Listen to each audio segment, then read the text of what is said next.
So Benedict Arnold and his men are on their way, and they're going to use the Quartering Act in order to take over their home. Um, so here we go. Hoping to distract her, I gesture to a wooden cask and hogshead filled with ale, cider, rum, and whiskey and brandy.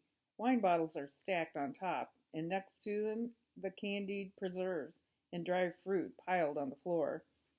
What about this drink? Shall we hide it too?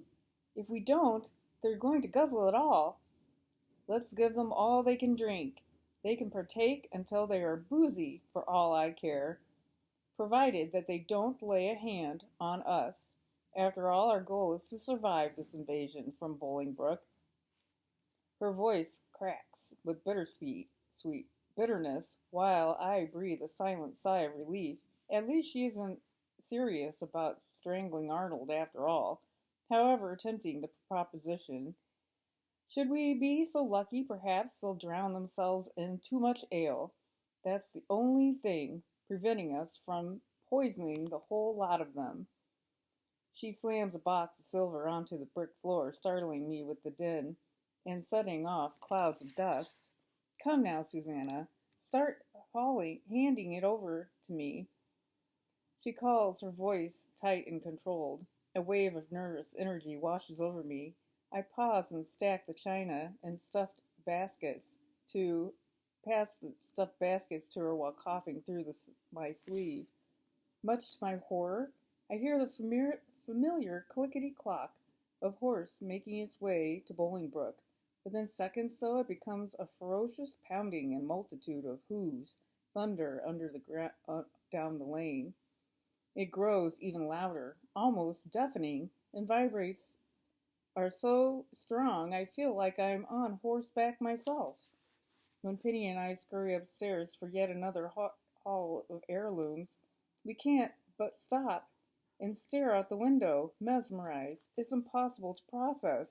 A horrendous influx of enemy troops are advancing towards us, a bona fide nightmare in living form. I clap a hand over my mouth and prickle up like, and as prickles run up like needles from my neck to the small of my back. Our country lane is now teeming with redcoats, creeping like giant red ants, and brown bees, muskets for stingers. There's no mistaking it. This terrifying parade of soldiers is heading towards Bolingbroke at full speed. Lo and behold, the British cavalry leads the way, clad in their notorious green. Of course, Smith immediately comes to mind. How I wish he were here with us. Alexander, too, though now more than ever. Gaping at the fearsome sight, tears well up in Penny's round eyes, which spill over, trickling down her ashen face. I can't begin to comfort her as I am on the verge of full-fledged panic myself. My insides churn like the butter we've been making as I wring my hands on my apron. All I can do is stare, mesmerized at the abomination unfolding right in front of me. The presiding officer rides several strides in front of his imposing procession, upright and regal in his saddle, staring dead ahead. The dreaded Arnold is back. It can't be anyone else but him. After all, he's the commander of the British Army in Virginia. His deputy trots along several lengths behind him, his chest and his thigh both heavily bandaged. Drummers come around the bend, beating the steady British march, much slower than the breakneck pace of my heart. Then the regulars traipse in, now after row after row, in never-ending stream, stirring up massive clouds of dust into which I'd love to disappear. As the first columns draw closer, a number of soldiers appear wounded, many seriously so. The question running through my head multiply. Aren't these dreaded redcoats coming from Arnold's headquarters in Portsmouth, just downriver? So how did they come to be such a wretched state? And where did they land their ships? Mother calls for us, so Penny and I find it within ourselves to bring another load down. It's hard to believe that an hour ago making butter felt like such a burden. As usual, Mother was correct. It's far better to be bored than terrified. So his army is starting down the lane to their house. Harriet calls down in a thin, shaky voice. Mister, they're coming. I see the whites of their eyes. Yes, ma'am. Soon they'll be marching up the steps. She scuttles down to the first few steps and peers into the darkness, illuminated like miniature moons. Lord have mercy. Please, don't be making me stay up there all by myself to face down those lobsters. If they get any closer, I'd be running for sure. Eventually, the lead horses neigh and bristle as they come to a stop. Heavy boots thud up the front steps and onto the portico. Within seconds, a fist pounds on the door, several times in quick succession, and forceful enough to come right through it. Then a deep voice booms from even more authority than the town crier. British Army at the ready.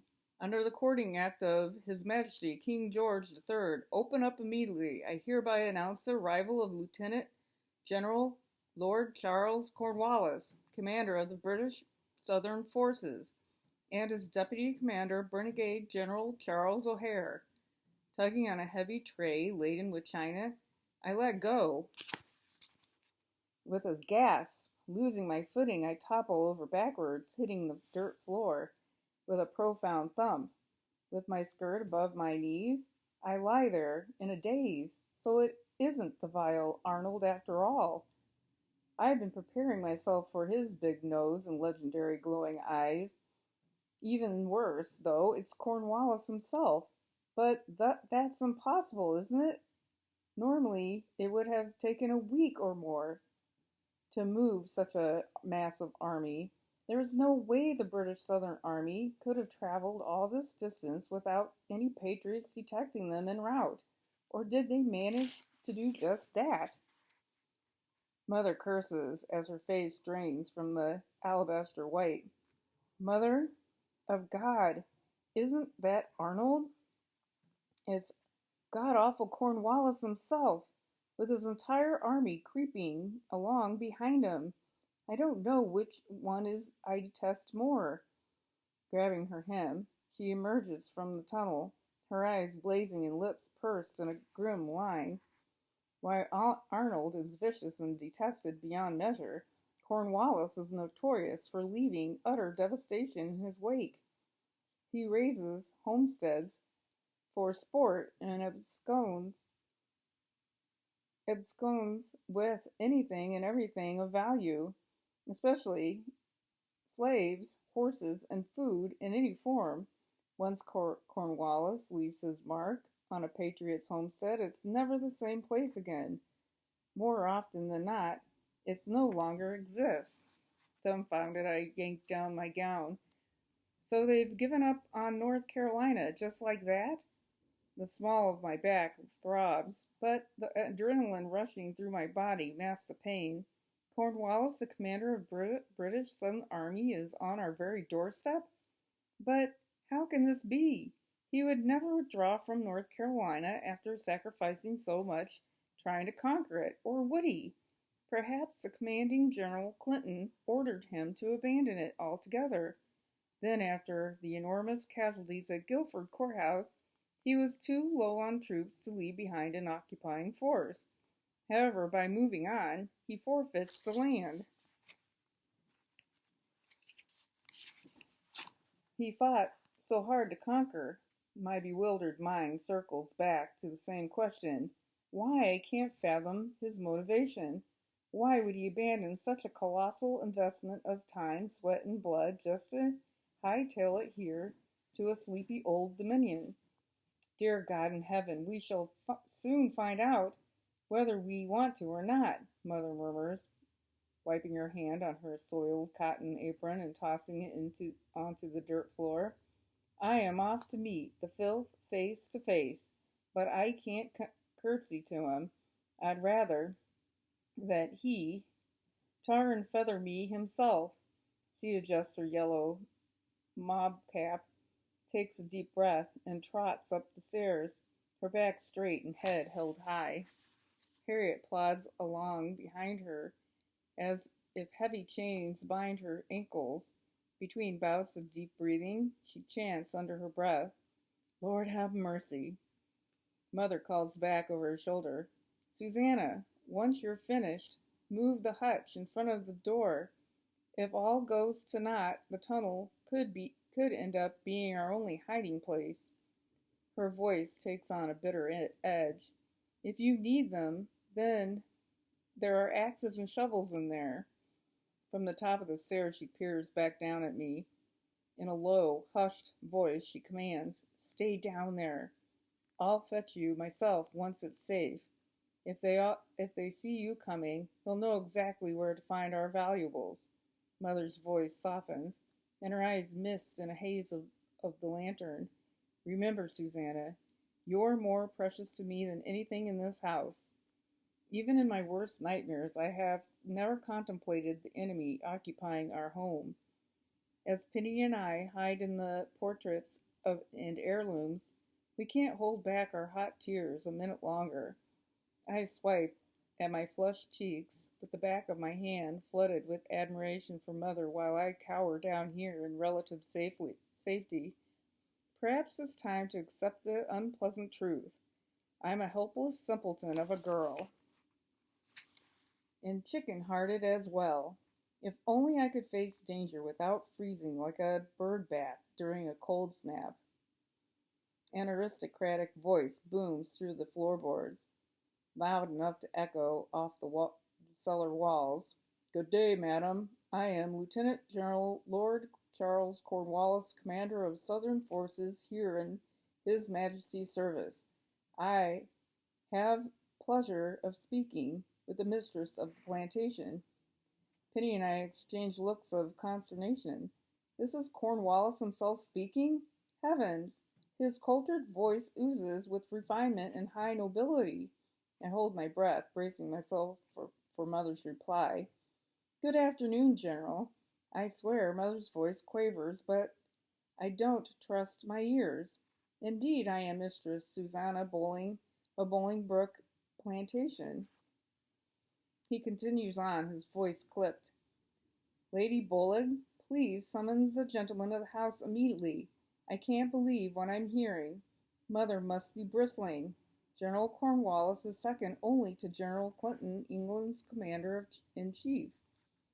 Is he really on our doorstep and someone I cross over countless of times a day, terrified as I am? It's curious relief and dreaded that the dreaded Benedict Arnold hasn't returned. Despite Cornwallis's many atrocities, at least he's not a traitor. Perhaps Mother will find it easier to refrain from strangling him. I certainly hope so." Mother responds, her voice softer.